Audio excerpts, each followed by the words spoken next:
puro maikli pa. Oo, panlagay sa poste yan.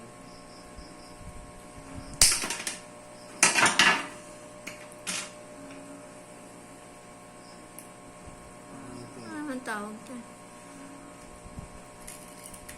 Ang jumper ito na ang tawag dito. Trabaho niya, hindi niya alam.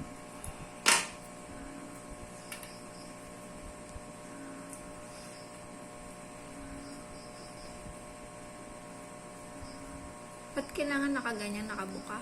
Hindi siya papasok kasi. Hindi siya papasok sa matigas. Pag hindi mo siya matigas, hindi papasok dito. May butas pa kasi ito isa to. Bilog sakto lang yung gitna. Ayan. Kaya masakit pag tumusok sa kamay mo. Parang tayong ingat na ingat kami. Kahit may gloves kayo. Basahan lang ginagamit namin.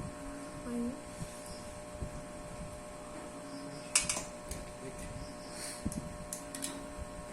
Compression tools.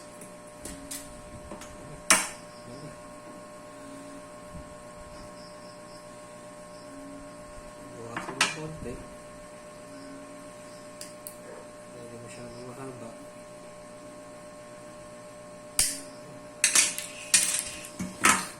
Ready na, ilagay sa poste.